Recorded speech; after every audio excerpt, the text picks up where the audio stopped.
Okay, I'd like to call the meeting to order of the Lander County Land Division Committee for April 9th, 2024. Just a couple of comments. The meeting is being live streamed, so anyone who wants to make a presentation, please use your microphone so that the people that are attending virtually can hear. If you make a presentation, please state your name. There's a limit of 10 minutes for delegates. Are there any disclosures of pecuniary interest from any of the members? None from me. Stephen? None from me. Could I do have a motion for the approval of the agenda. It's moved by Stephen Lewison, second by Doug James, that the agenda be approved. And I need a motion for the minutes, and this is moved by Stephen Lewis and second by Doug James, that the minutes of the Land Division Committee be approved. Could I have a vote on those two motions, please? All in favor? I am moved, but I wasn't at that meeting, so I guess I can't vote. Okay. Doug? I will move that then. Well, he's already moved it. He's already so- moved it? Good. Okay, whatever. I approve both motions. Okay, and Stephen, you approve the agenda then? Yes. Okay, thank you. Probably shouldn't have done them together since you weren't present. I forgot that. I apologize. I'll try not let it happen again, sir. Okay, I think that's the preliminary stuff, so we can move on to our first application. Do you want to introduce that, please, Cindy? Thank you, Mr. Chair. So the first two applications are for B23/117 and B23/118 for William Robert Fisher, and this is for the creation of two new lots in Drummond North Elmsley, former geographic township of North Elmsley. The applications propose to create two new residential lots, the first one being 1.01 hectares and the second one being 1.62 hectares. Both have frontage and access on Armstrong Road, and the one for B17 or B23/117 also, it's on the corner, so it also has frontage on Glenview Road as well. The retained lands will be a 41.04 hectare residential land holding, and it will contain the existing dwelling and outbuildings located at 884 Glenview Road. These reports or these applications are relatively standard. I won't go into details as it's set out in the planning report. I did speak with Mr. Fisher on the phone last week. He couldn't attend the meeting, but I did read out the conditions to him, so he's aware of them. The two main ones that I flagged, sort of the unusual ones, is the road widening condition. There's a section of Glenview that is a trespass road. So in addition to widening, it will also include the main section of the road as well. And the Rideau Valley Conservation Authority did flag the potential for unstable soils, particularly as it related to I think it was 23/117. So there is conditions suggested for further geotech work to confirm that. So we're recommending approval subject to the conditions set out in the planning report. Okay, thank you, Cindy. Are you aware of anybody that's attending? I don't think there's anyone here in person, and I don't believe we have anyone on Zoom. Is that correct? That's correct. We don't have anyone. There was no public comments on this one. Okay, thank you. Any comments from the committee members? Doug, I'll start with you. No, very straightforward. No questions, no comments. Stephen? Just wondering any conditions, maybe I missed it, but is there a cash in lieu in there? Or am I just not seeing it? It's not there. Drummond North Elmsley does not have a cash in lieu bylaw. Sorry? Drummond North Elmsley does not have a cash in lieu bylaw. Oh, okay. Thank you. Nothing further. Were you wanting to have one? Is that what you're thinking, or no? No, Drummond North Elmsley, fairly good financial shape. I guess they don't need it. Okay, so I do have a motion that's moved by Stephen Lewis and seconded by Doug James that application B23/117 and B23/118 be approved subject to the conditions in the planning report. Any comments or questions? Seeing none, all in favor? That motion is carried. Thank you.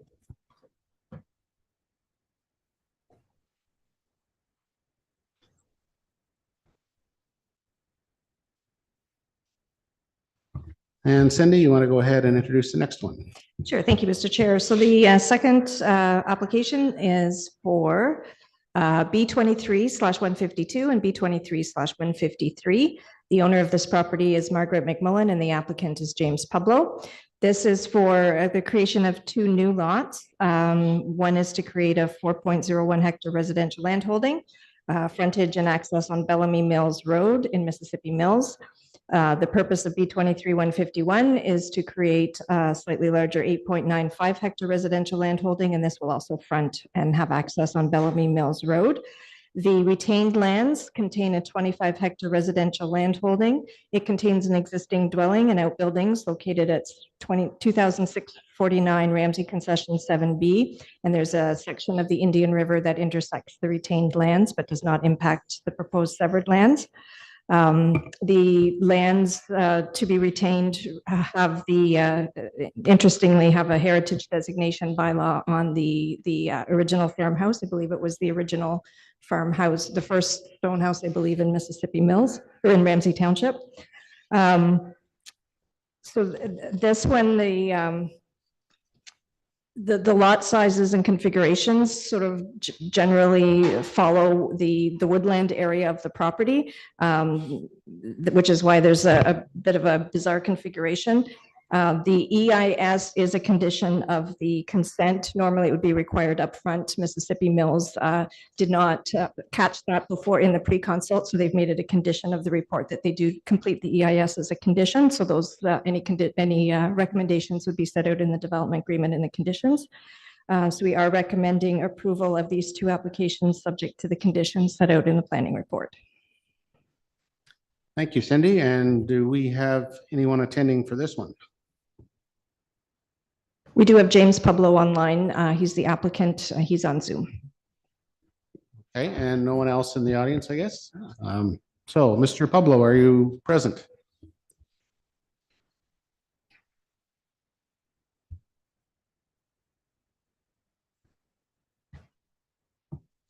We can't hear you, Mr. Pablo. I don't know if you can adjust your volume.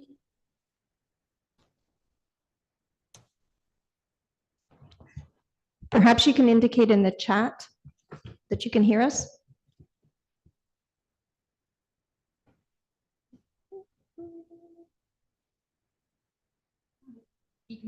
Okay. Can you turn your microphone on so we can hear you as well, or?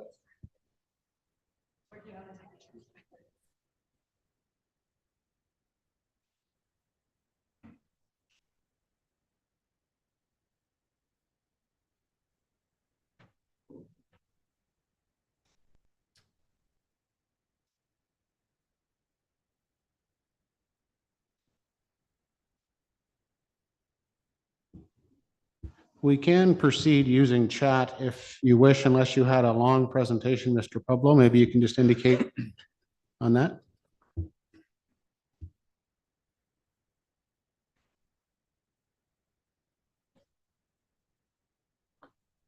No.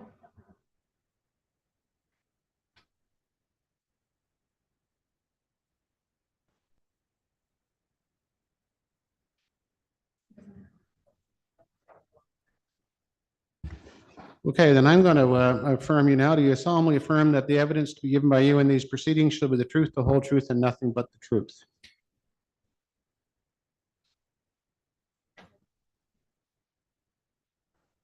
Okay, and do you have some questions regarding the EIS in the development agreement? I understand from the chat notes. Can you indicate to us what those concerns or issues might be?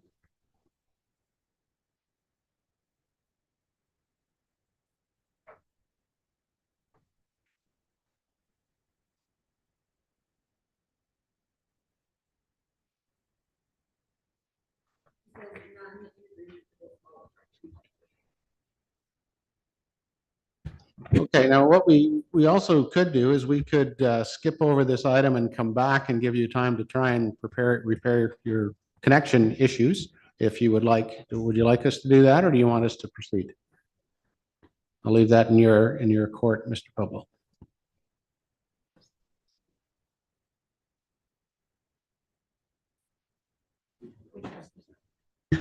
I think that meant we can proceed. Okay, Stephen, any questions on the report or the conditions? Just a question, I think, for staff on this map here with the brown and the water and where the lot line is. Is that lot line, I heard it follows the trees, or is it following the floodplain, or is it both? Is that brown area floodplain? I believe, is that the sketch from the township report or the Excerpt municipality from report? County official plan, Schedule A. So let me see Not here. that. Oh, yes. That would delineate I believe and I'll get Catherine to confirm, but I believe that's the floodplain area or the agricultural area taking out, because it carves out the lands that aren't in the overlay. Catherine, can you confirm? I believe that yellowy brown does represent the agricultural designation. And then the blue hatching would be the floodplain. Okay. Thank you. Yeah, I'm happy with the application. Doug, any comments, questions? I have no questions, no comments.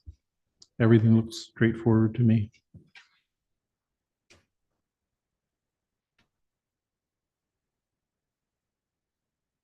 And the purpose of the EIS requirement, is that because of the significant woodlands only, or is there other concerns?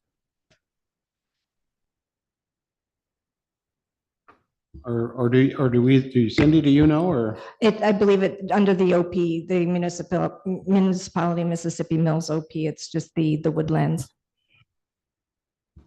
Okay. Any questions from the committee members? Mr. Pablo, did you want to, by chat, ask any questions?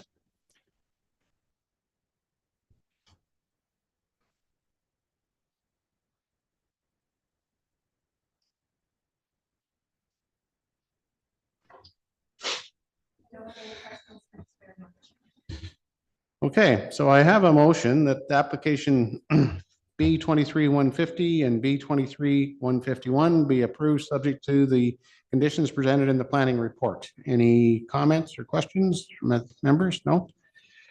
All in favor? That's carried. So, Mr. Pablo, you'll be notified of the approval by email and in writing sometime in the next week or so, and then you got 2 years to get the registration completed and the conditions cleared. Thank you.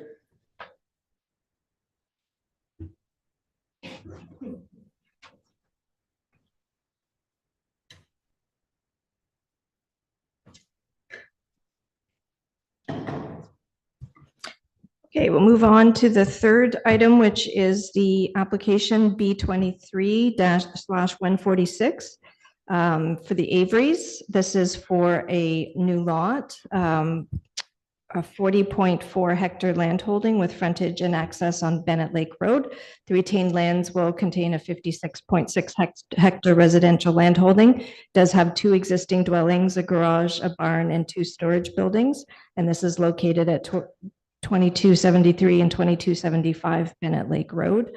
The intention of this consent is to sort of redivide, generally speaking, along the existing concession lot lines, with the sort of carve out of a small piece that the structures encroach on in the westerly lot.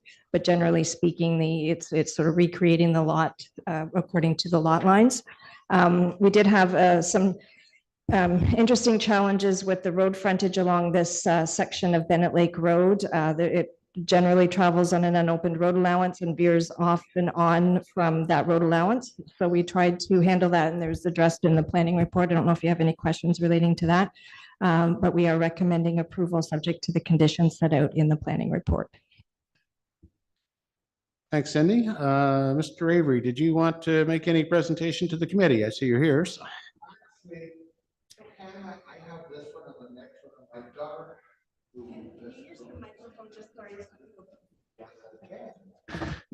My daughter has a babysitting issue and won't be here till about 10 o'clock. Can I have this both these deferred till the end of the meeting, and maybe she'll be here by then, and maybe you'll be all done by then. I don't know. I don't have a problem with that, Bill. We can leave these to the last ones that we deal with. I think and see. Sure, that's fine. If she makes it, if she doesn't make it, well, she may have a couple of questions about this because this has been sort of a long process getting this done. Okay, well, no, we'll leave them to last and we'll skip over your next one as well and come back to it and All right, we'll use that at the end of the meeting. thank you. Okay. And talk really slowly for the next couple of applications, because it probably. Okay, I'm gonna set those aside. All right, so moving that, Road, oops, That's near me. so this is the Doyon one, okay. This one, oops. Sorry, I'm just queuing up my notes here. Okay. So this application is file number B24/012 and owners are Doyon McMillan and La Ferriere. This application is to create a new lot in the township of Montague. The lot is proposed to be 1.5 hectares and it'll be a residential landholding with frontage and access on Wood Road. The retained lands will contain a 13.2 hectare residential landholding and will consist of an existing dwelling, garage, barn, and storage building located at 435 Wood Road. There was a barn within the vicinity. So we did require the MDS calculations. There's a condition in there to deal with the setbacks from the barn. Proximity to the pit was also addressed in the public comments, and we incorporated some suggested comments from Tackaberries relating to the nearby pit. There were some public comments also relating to the road conditions. So we did transfer that or send that on to the municipality for their information. The only other thing I'd note on this one is when I published the report, we did not have the typical advisory note regarding Enbridge. So we've added that in. It's not a condition, it's just one of the advisory notes, but that was missed initially. Other than that, we are recommending approval of this application subject to the conditions set out in the planning report. Okay, thank you, Cindy. So do we have someone here for this one? I believe it was intended to be someone attending by Zoom. Is that still the case? Yeah, we have Mr. Doyon on Zoom. Good morning, Mr. Doyon. Do you wish to participate in the meeting? No, it's not working. I believe you're muted. There we go. Okay, I was trying to find the unmute button. Yes, I'm here with Mark LaFerriere as well. No comments or concerns, or do you have any, Mark? No, I have no comments or questions. We'll conform with the Condition. conditions. We'll work with the municipality or the township to make sure we meet all those. Okay, well, perhaps in case the committee has questions, I'll just go ahead and swear both of you in anyway.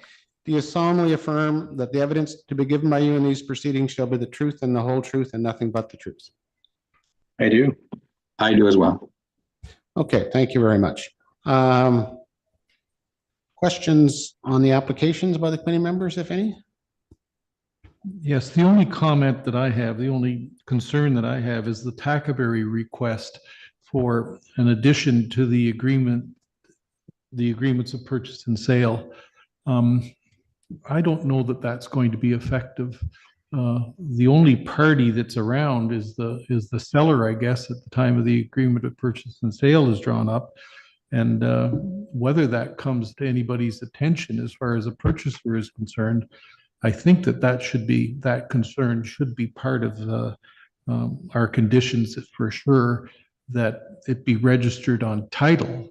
But for inclusion in an agreement of purchase and sale, that might be a bit too early for any purchaser to know that there is such a condition, because the purchaser hasn't probably even retained a lawyer by that time for a search of title to know that there is such a condition. I just wonder whether it can be a requisition on title if a lawyer finds something that's registered on title that's not to their liking. They can requisition and maybe the deal can fail because of that. But to be in the agreement of purchase and sale. I've never seen that before as far as one of our conditions. I've seen it requested by aggregate producers before, not necessarily as conditions on this, but as conditions of plan of subdivision. And I think one that I know of specifically in Westport that has that, so it's not even in this municipality. I don't know that if there's another way to provide better notice than in a condition of purchase and sale. That's, you may know that. Typically, the agreement of purchase and sale is drawn up by a realtor, and a realtor usually never searches the title to see that there is this condition that's there. The realtor is just simply out to find a purchaser, and the purchaser then will be notified of this problem, of this concern from Tackaberry, I think for the very first time on a search of title, where there is a development agreement registered on title, and that is certainly the place that it should be. I just don't know that the requirement that it be also in an agreement of purchase and sale is going to be effective as far as any purchaser is concerned. So Cindy, the development agreement that you're proposing would be registered on title, correct? That's correct. So the development agreement would be registered on title. It would have the notice in there. It would also have the requirement that the owner would be obligated to put that in the agreement of purchase and sale. I understand that probably, very well could get forgotten. It is sort of and based on my discussions with the Tackaberry representative, I think they're just trying to find any possible opportunity to provide that notice. And this is kind of an extra attempt at sort of providing notice before that search of title. And it's sort of the best approach we can do unless there's an alternative out there that we can add in.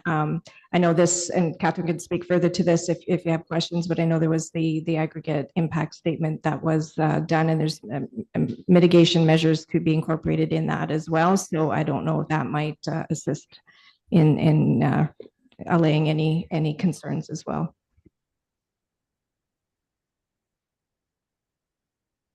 And do we have a requirement that report be made available to any prospective purchasers? Is that also included in here somewhere that I haven't seen yet, or? I don't believe so. The wording as it's written right now is to address the conclusions and recommendations in the mineral resource impact statement prepared by the consultant. So it doesn't specifically indicate that that's a requirement to include the actual report.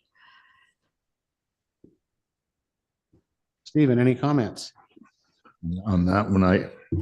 I've seen it before too, but I don't care either way. If it goes in, there's a good chance it'll get missed putting on a purchase and sale agreement anyway. I think the best thing is hopefully a prospective buyer takes a drive around the neighborhood and an orange light comes on and they look into it a little further. I'm either way. Question is, does the whole report go in the development agreement or just parts of it? I think Typically, they just excerpt out the Exactly. recommendations and items that need to be addressed in terms of Right. how they manage the property. I'm either way is fine with me. I feel the same way. I think we can leave it as is, and I understand your concern, Doug, but I think it doesn't hurt to put it in there. There was, by the public, a couple of questions raised that I noticed, one about the driveway location for one of the lots. And I think the township has to give approval for the driveway location, so I'm not too concerned about that. And I don't think we need to do anything additional. But the other one was to have the existing drainage maintained. And since we're doing a development agreement anyway, I'm wondering if it isn't worthwhile just to add a clause in there saying that the existing water courses or directions of drainage be maintained through the development of the lands. It's pretty simple, and we could do that as an add-in if the committee members agree. Yep, that's fine. That's fine. Okay, do the owners have any questions based on the discussion we just had? No, the lot that's being severed will be actually transferred to my son who will be building there. So he's well aware of the quarry nearby. That's not an issue. He's been living with us for a year now. So, but yeah, we can add that in there. And I think that's it. And the concerns about the driveway, is I fully agree with. We're going to be planning the driveway, further away from that crest in the hill. So that's not going to be an issue. Yes, Stephen. Just one more, number 9, the rezone the severed lands to rural special exception zone. Is a minor variance not an easier way to go? That I'll defer to Catherine.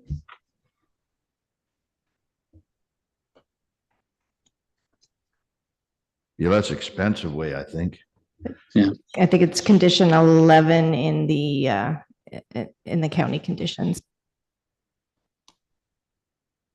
So, I'm not, it's a condition that came from the township, so I don't know their reasoning behind doing a zoning as opposed to minor variance.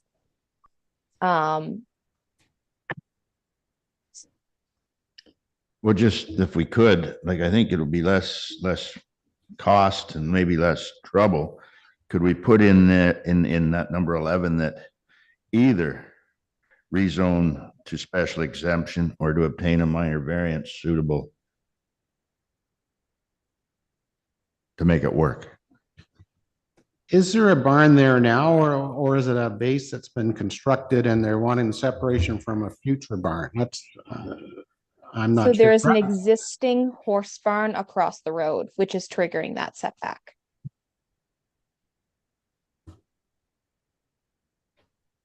I think it's a lot easier way for the applicants to give them that option, have that talk with the township. Cindy, I'm gonna throw it back to you if you're comfortable with that. I'd be comfortable with that. Or if you think we should. I guess my only concern, if we give those options, it's ultimately still going to be the township making the call. So I'm presuming that they're still going to want to go with the rezoning, but we could put those options in. But if there's a dispute, I'm not sure how that would get resolved. Well, I think this gives the applicants an opportunity to go back to the township, and I think that's really all Stephen's trying to achieve, is give them that chance to perhaps save a little money on a discussion with the township. So I have no problem with making it kind of an either or to the satisfaction of the township, however. Yeah, that's all I'm asking for. Thank you. And I agree with Steve's amendment to give the option of as well as the rezoning, that there also be an option for a minor variance. Okay, you ready to have the vote or any more discussion? I do have a question, Michelle, here. Isn't the area already zoned rural? I may be misunderstanding it, or is it because it's a rural with the special exception that we're looking for? So Cindy, I can answer that if you'd like. Yes, please. Yes, so you're currently zoned rural, and the special exception would be to require that setback. Okay, all right. So maybe a minor variance might be things with for you, or Yeah, absolutely. Yeah, no problem. We'll go talk to the township about, as you suggested, a minor variance. okay, so that would be the alternative. Anything else anybody have? All right. Nope, so nothing here. Thanks. Thank you. So I have a motion. It's moved by Stephen Lewis, second by Doug James, that application B24012 be approved subject to the conditions in the planning report, and they would be as amended. We've added a drainage condition into number 12, and we've changed the wording slightly in number 11, which I think has been recorded appropriately by our secretary. All in favor? So the motion is carried. You will be, the owners will be notified by email and by mail of the conditions of approval, and you got 2 years to satisfy those conditions and get things registered. Of course, quicker if you can get it done quicker. Thank you for attending. Thank you very much.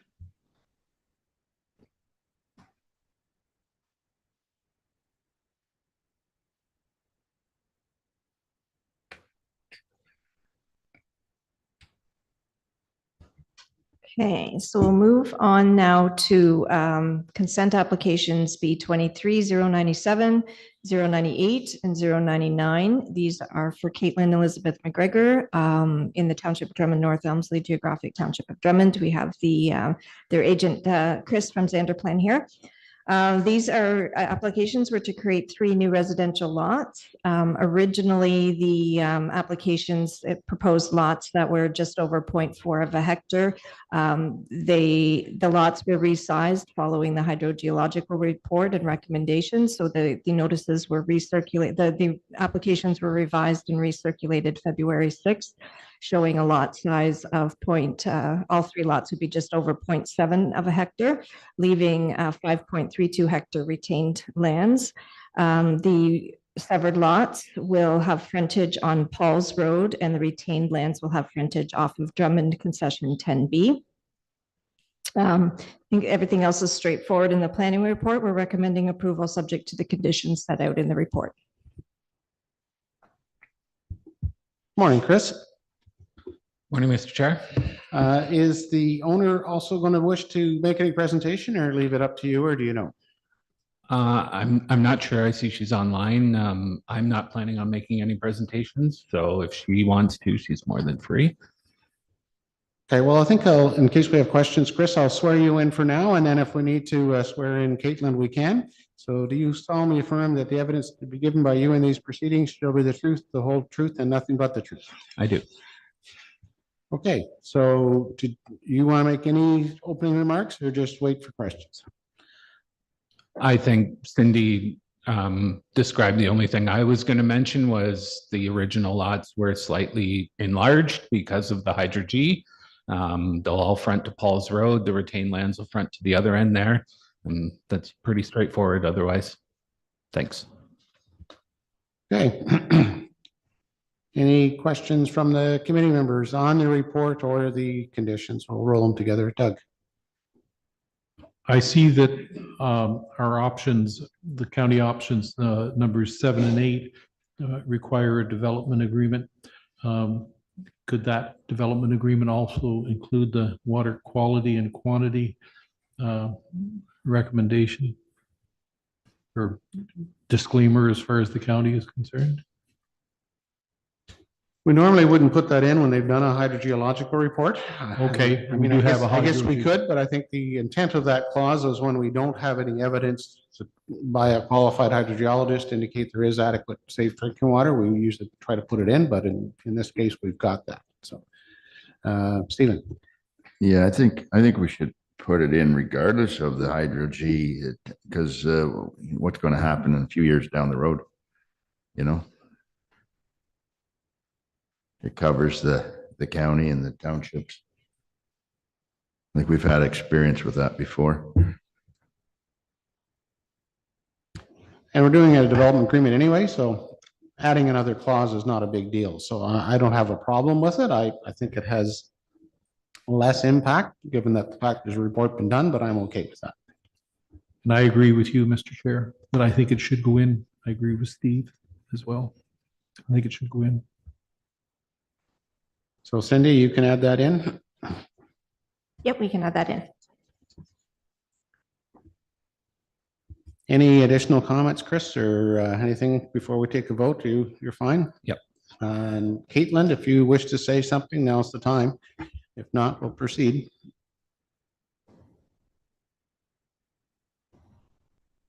Okay, so I have a motion that's moved by Doug James, second by Steve Lewis, that application B 23-097, 098, and 099 be approved subject to the conditions presented in the planning report as amended. All in favor? And it's carried. Thank you, Chris. Yep.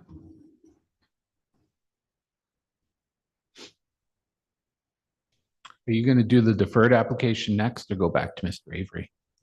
Deferred. I'm fine going with the deferred if you're. Yeah, okay we can go that. ahead with the deferred application, and I don't know whether Mr. Avery's daughter, you're in no rush? Okay, that's fine then. Okay, so this application is deferred from our December meeting. If you'll recall, there was two lots proposed, one on each side of the property. And there was some issues with the further eastern lot, which was B23-116. There was some MDS limitations with respect to the location of the lot being a type B MDS, as well as there was some concerns or unknown certainty about the location of the forced trespass boundary road. So the application was deferred at that time. The applicants and their agent worked with the township and the Conservation Authority to reconfigure the lots. And so we now have B23-115 and B23-116 both on the westerly side of the property. And they've looked very closely at the wetland setback and have determined that there is a development envelope within those two properties. So we are recommending approval of these applications, subject to the conditions in this revised planning report. Thank you, Cindy. Chris, anything you wish to add on this one? Through you, Mr. Chair, as Cindy just described there, we reconfigured the two lots. The one we moved over, we made it a bit wider to give it a bit more setback from the wetland.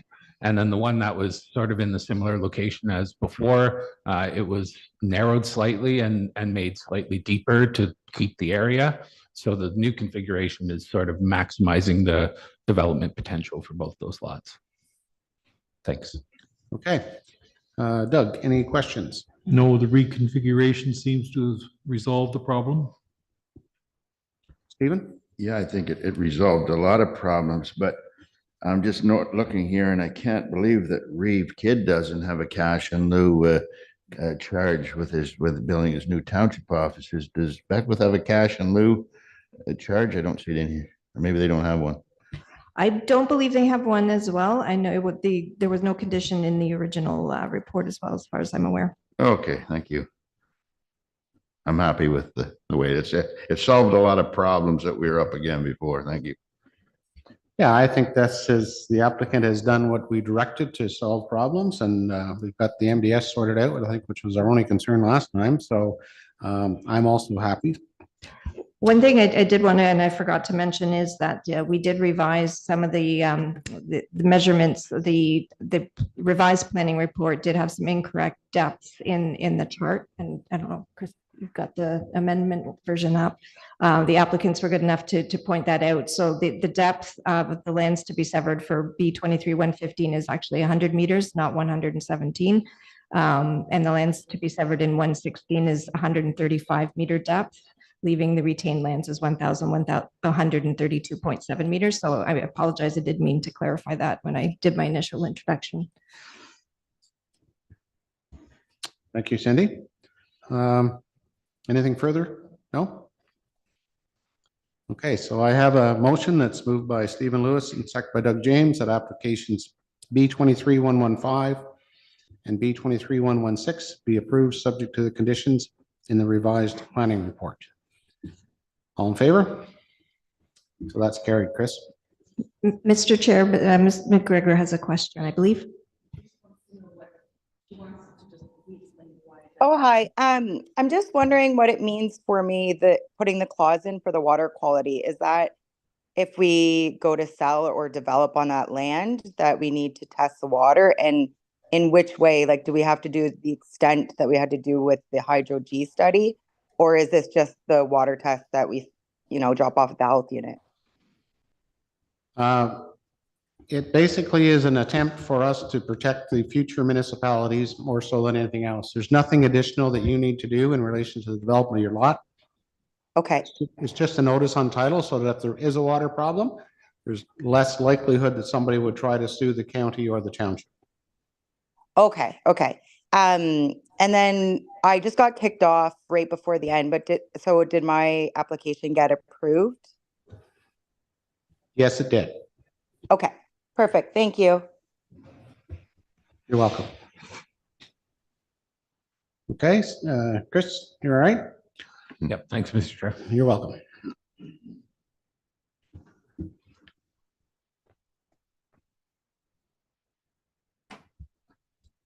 Well, Mr. Avery, I think we put you off as long as we could. Go ahead, the 153, 154, and 155 first. And she's not involved in them already, other than she's a next door landowner, but. We can go back to item 6.4 on the agenda and do that one first. That's fine with me. If that works better for you, Bill. Okay, thank you. And I guess we'll get you to introduce those first and then I'll swear you in, Bill.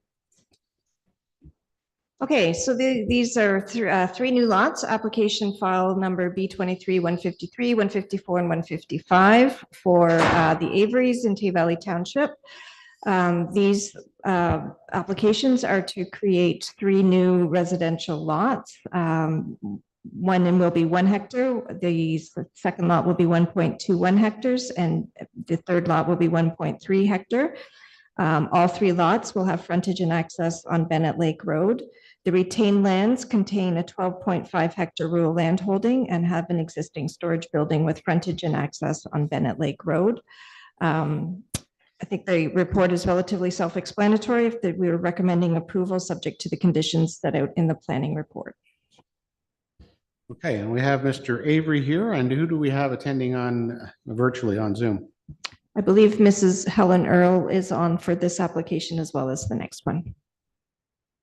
Okay, so I'll swear you both in. So do you solemnly affirm that the evidence given by you in these proceedings shall be the truth and the whole truth and nothing but the truth? Mr. Avery? do. Okay, and Joan Smith? No, I think it's Mrs. Earl, and she Sorry. did indicate she wasn't interested in presenting. She was just, I think, attending to listen in, but I might be wrong. So you just, so there's no one else that wishes to make any presentation? Okay, hearing none, that's fine. Person shouldn't come. Bill, we've got a copy of the report. You've been given a copy of the report. We all take our time to read through it. So is there any additional information that you would like to provide us on the applications first? And then we could talk about the conditions if you wish. So we'll do the applications first. Okay, so the first run of these applications to the township, Noel Reeve noticed that there was a wetland at the back of these, which is noticed, and I had all these properties running across the wetland because there's a survey post on the road allowance there, which would have made the surveying much easier to start from an existing post. But discovering that I would need an environmental assessment to have them go across there, I've changed the size of them to all meet the 1 hectare agreement. The one lot at the end, the 153, that's so long, that's because I had to remove excessive rock to get sightline on that road, given that they've increased the speed limit from 60 to 80. So that's why it's such a long, narrow lot at that end, is because the road entrance is way down at the skinny end of it. Other than that, I guess, and so the township wants to retain lands rezoned to open space. Is that a big deal? I mean, I really don't care. It's just, this is another cost in the ongoing saga of these severances. Yeah, it is an ongoing cost and it does take some time, and the township have requested that. We don't normally overturn the request of the township I'm in not those saying- cases. Is there another option rather than open space? Is that, like, I would be happy to leave it as a conservation area and have a conservation authority look after that wetland. As far as I'm concerned, it's of no value to me at all, except the little piece at this end that has a building on it. The rest of it is a rock pile, and they claim there's great forest on it. It all blew over in the derecho or since, or fell down, and so. I'm not sure what other options are open to you. That may be the only option that Noel had. Well, It's not insurmountable at all. It's just, I just questioning. yeah, I think there is a whole separate process that you could entertain, I think is the way I'll put it, Bill, is where the Conservation Authority at least used to, I don't know if they still do or not, maybe Stephen knows, but they used to be able to take land that was environmentally sensitive and take ownership of it. And if that was the case, you wouldn't have it, you may not need to do this rezoning, but they might want to rezone it before they take ownership. So I don't, unless you talk to them about that whole gifting land thing, I don't know. And I don't know if they still even do it or not because of don't all the thi- changes that's I happening. don't think a conservation authority can. I think Doug Ford made a rule change that conservation authorities can't own property anymore. Do you know that?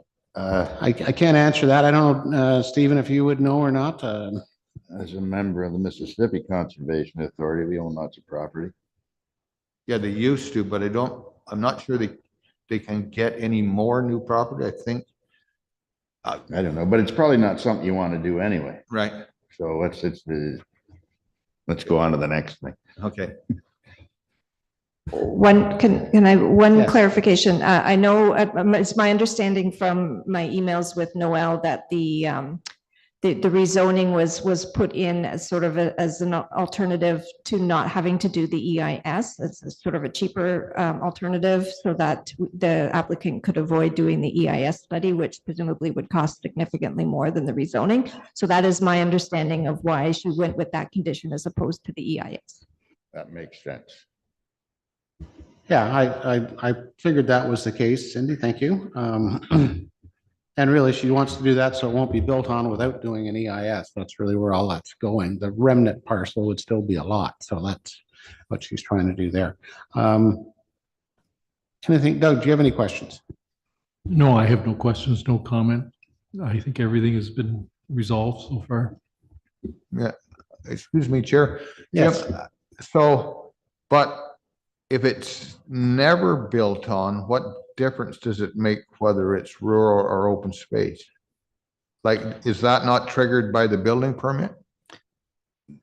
No, you can't. You can withhold a building permit if it doesn't meet zoning requirements, if the land to be built on doesn't, but you don't have any right to withhold it if the land does meet those requirements. So the idea would be to rezone it so you can't build on it. I don't know if there's other avenues to achieve that same goal, but this is, I think Noel has probably given this a fair bit of Yeah, I thought and think, come up yes. with the least expensive Yes. alternative for All it, right. would be my guess, Bill. All right, thank you. Anybody have anything else? No? So Bill, you're satisfied? I think so.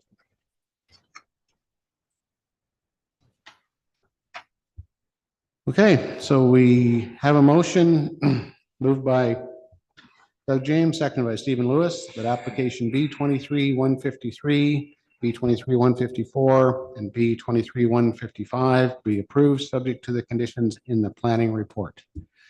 All in favor? So Bill, that one's been passed. You'll be notified by the county and usually by email and in writing. And you got 2 years to meet all these conditions, including the rezoning. Great. And time slips by quickly, so I'd get on it. Oh, yes, well, there's somebody already wanting a deed for the middle property, so we'll have to move on that quickly. Okay, so So she's not here, so we'll go ahead with the next one. I don't think there's anything that I can't say that she doesn't want said. and I think there's no one else that's going to be wanting to make a presentation on this one either. Not that I'm aware of. I know Mrs. Earl did indicate she wanted to be to listen in for both applications, but as far as I know, she's not wanting to participate with comments. This would be of more interest to Mrs. Earl than the other one, I'm sure, because she goes along the whole boundary of one side of the remnant property.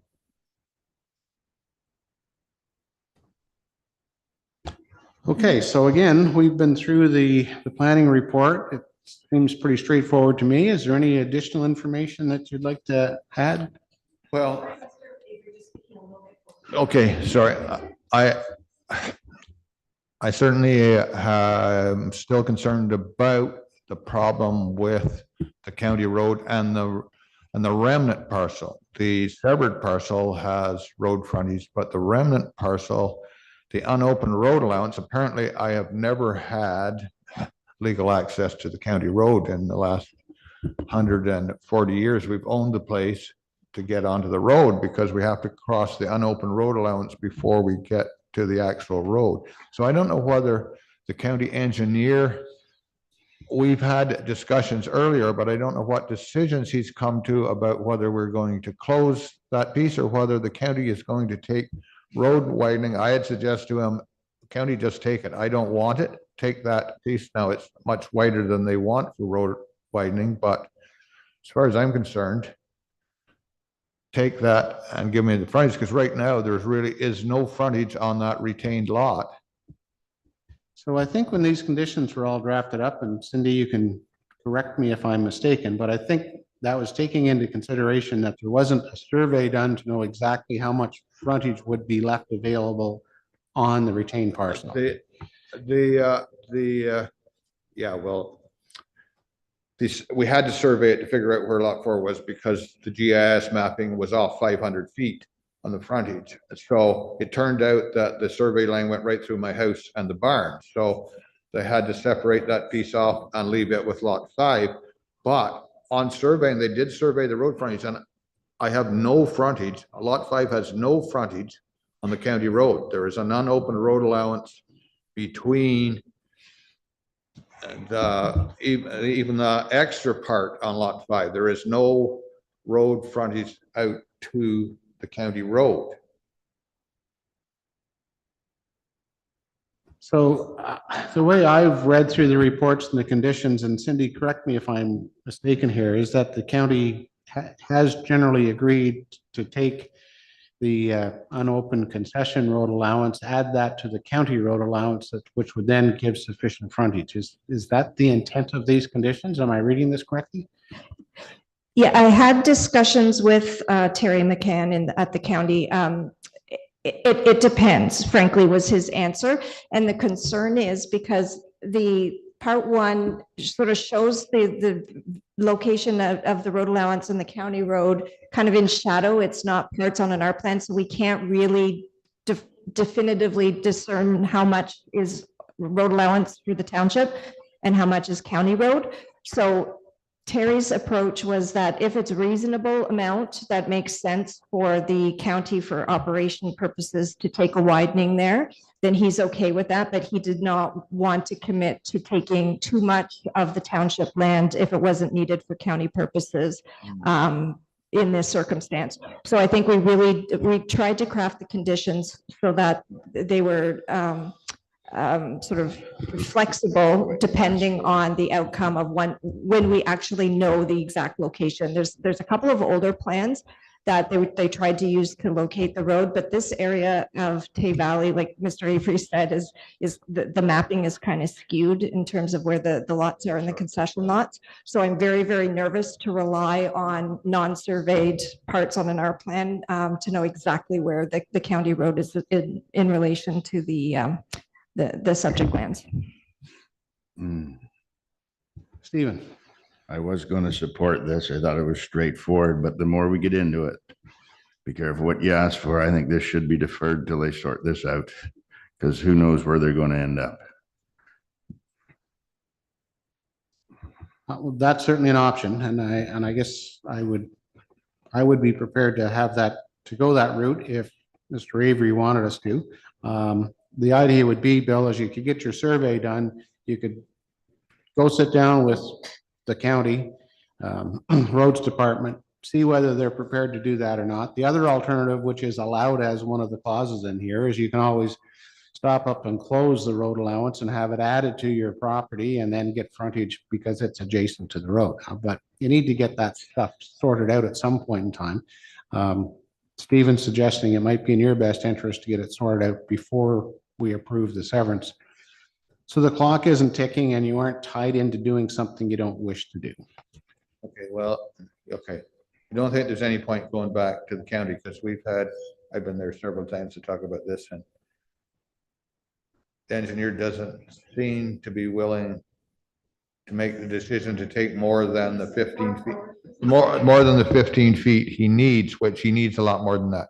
You need to take pretty near the whole thing to get road frontage on both lots, because you need road frontage for both houses, right? You're going to need 150, you're going to need 300 feet of road frontage, right? Because you need 150 feet for both houses, theoretically, right? Because it has got to be a common entrance, right?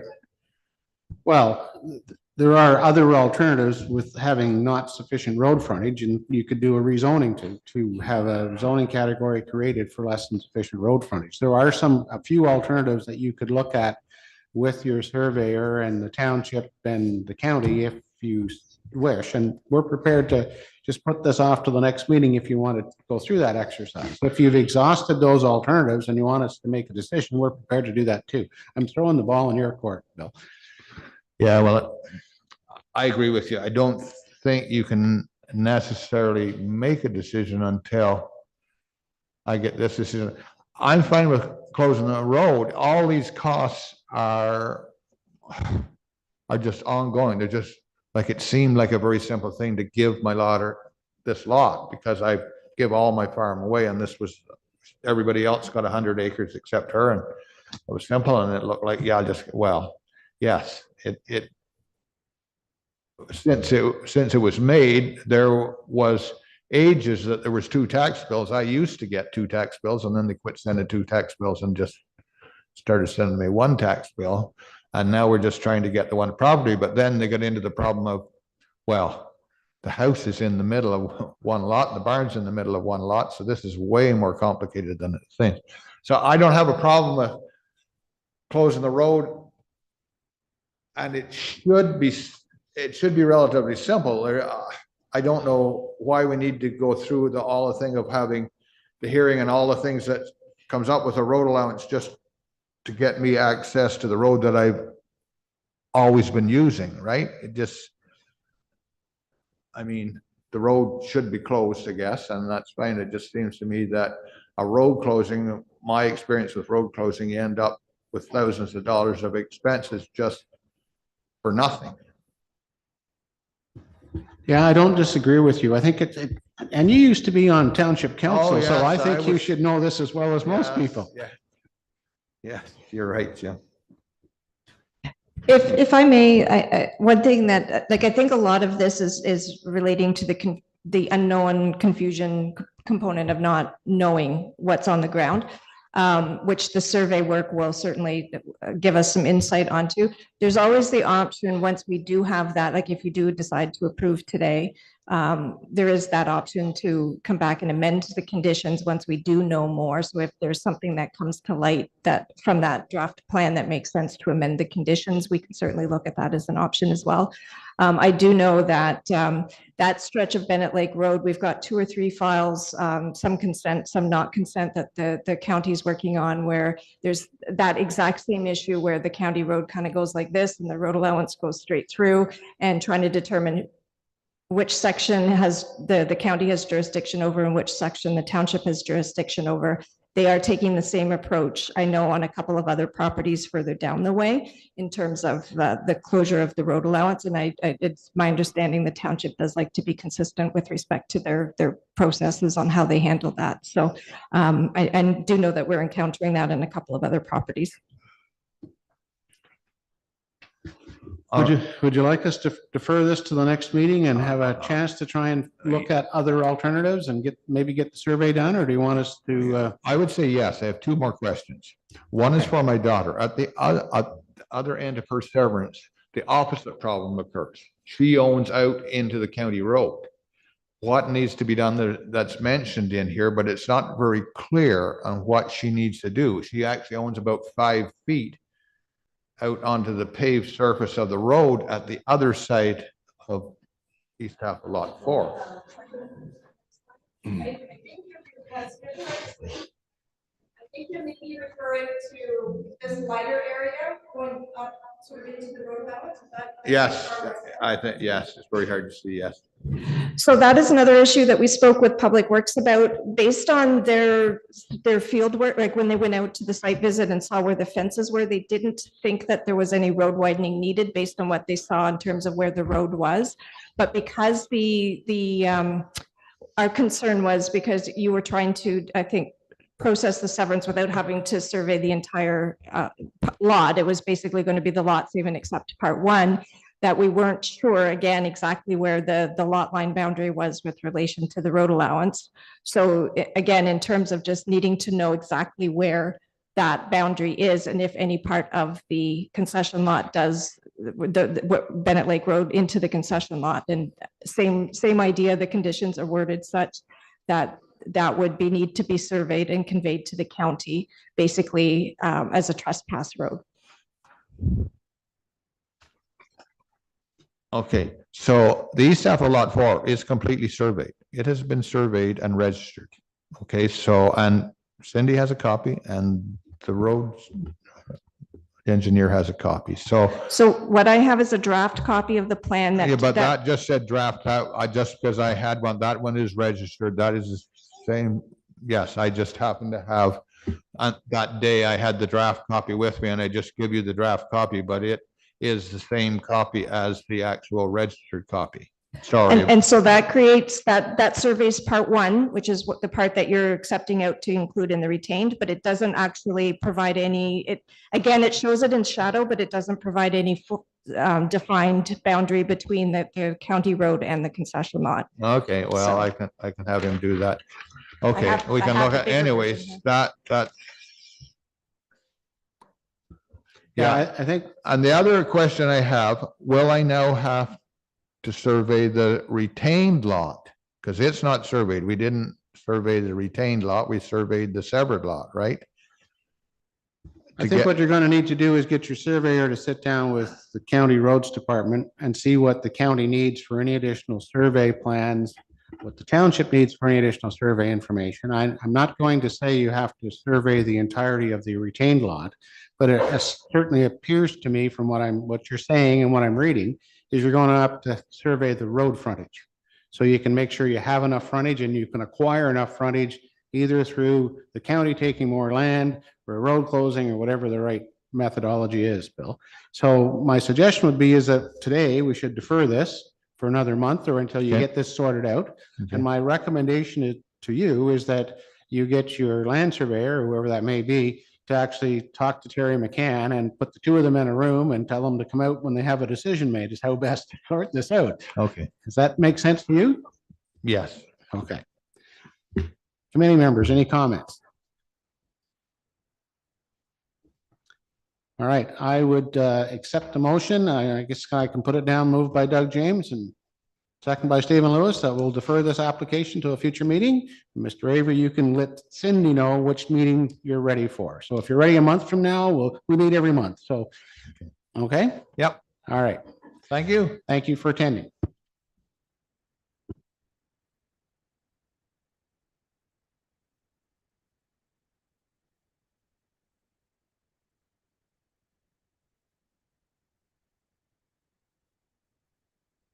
So I guess moving back to our agenda, we're on to item number 8. There's no confidential reports, I don't think, Cindy. And then we did get some information from you versus designated approval and land addition consent authority. I reviewed that chart. I didn't have any questions on it. Doug, any questions or comments? The only comment that I have is thank goodness for the delegated authority. Stephen? I was wondering how we get to have more of them delegated, but anyway. Okay. To justify her existence, okay. I'm not worried about it justifying our existence, Doug. That is one of the things that we'll be reviewing with our new planning manager to see if there's other things that we can, if we need to tweak the delegated authority bylaw in any way or reinterpret it. I do have some suggestions, so I'm happy to sit down with Mike and talk that through. Yeah, and I think our committee would be quite prepared to provide any comments if we're requested, and I'll leave it at that. Okay, moving through the agenda, and I don't think there's anything under provisional consents. No, Okay, no upcoming meeting notices. no. Okay. So I have a motion that the meeting now adjourn at, I'm going to call it 11:03. It's moved by Doug James, second by Stephen Lewis. All in favor?